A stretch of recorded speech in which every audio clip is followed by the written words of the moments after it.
Good morning, welcome back to my channel. সকাল সকাল তোমাদের সামনে চলে এসেছি। ময়দা মাখা হয়ে গেছে, ময়দা মেখে মাখতে নিচে বসেছি।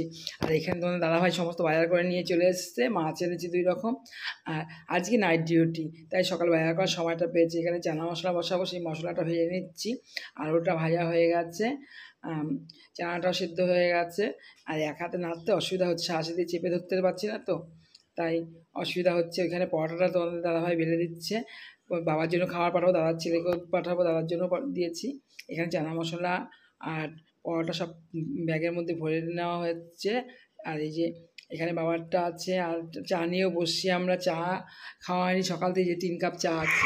মেয়ে রান্না করছে, মুগ ডালটা ধুয়ে দিয়ে দিচ্ছে, তাই তো বললাম ধুয়ে দে। হাতটা অনেকক্ষণ ধরে ঝুলে আছে তো, ফুলে গেছে, সেই কারণে বললাম একটু বসি, তুই একটু দিয়ে দে। আর আজকে জলের যা পরিস্থিতি, এখানে ভাতটা ঘর দিয়েছে, বললাম ওর বাবাকে উঠিয়ে দিতে, শুনলই না কানে মনে হয়।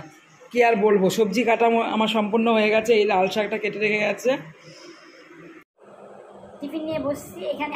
মানে কি বলবো, সকালে কিছুই খাই না, চা বিস্কুট খেলে খেলাম, নাহলে কিছুই খাওয়া হয় না। আজকে একটু পরোটা আর চানা মশলা করেছি, ওরা সবাই খেয়ে নিয়েছে, সকালেও খাওয়া হয়ে গেছে। আর আমি এখন একটু খেতে বসছি।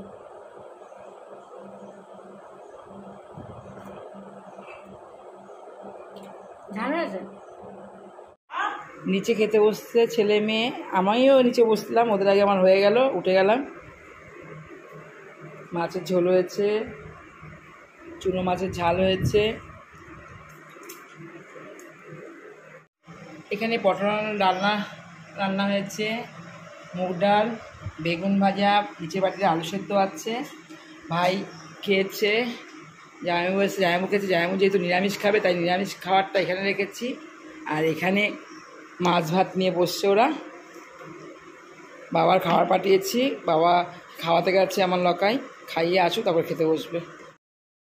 এখানে তো দাদাভাই ডিউটি যাওয়ার আগে সমস্ত বাসনগুলো মেরে দিয়েছে, মানে খাওয়া দাওয়ার পরে। ডিউটি যাওয়ার অনেকই আগে, দুপুরে খাওয়া দাওয়ার পরে। আজকে যে জামাইবাবু এসেছিলো বাবাকে দেখতে ওই বাড়িতে এখানে আমার এখানে এসছে, এখানে খাওয়া দাওয়া করে গেছে।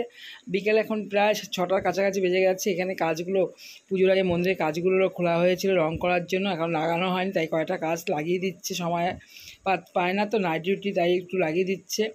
তারপরে আমি বলছি টাইম হয়ে গেছে, বেরোবে, এখনও হাত মুখ ধোয়া আছে, ড্রেস পরা আছে, যাবে, সন্ধ্যা পার হয়ে যাচ্ছে, ট্রেনে লেট হয়ে যাবে, তখন তাড়াহুড়া করবে। আর আমার ছেলেও দাঁড়িয়েছে, মশা কামড়াচ্ছে, সন্ধ্যার সময় মশা তো খুব উৎপাত। এখানে কিছু খাওয়ার আছে, সেগুলো সম্পূর্ণ নিয়ে যাচ্ছি বাড়িতে।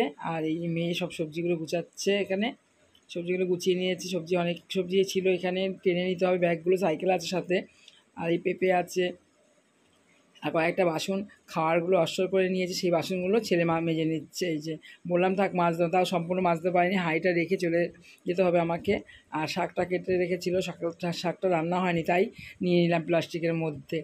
এখান থেকে এখানে যাব, তাই গুছিয়ে নিতেই মনে হয় আমাদের সময় পার হয়ে যাচ্ছে। এই ওর পাপা ডিউটি বেরিয়ে যাচ্ছে নাইটে, আর মেয়ে দাঁড়িয়ে আছে, বাবার আদর খাচ্ছে। আর এখানে রান্না খাওয়ার সমস্ত সবজি রান্না, মাছের ঝোল টোল সব এই নিয়ে চললাম সবজি বাজার। আরও তো দুপুরে কতগুলো পাঠিয়ে দিয়েছি ফ্রিজে রাখার জন্য। পেঁপেটা নিয়ে নেবে ভাই।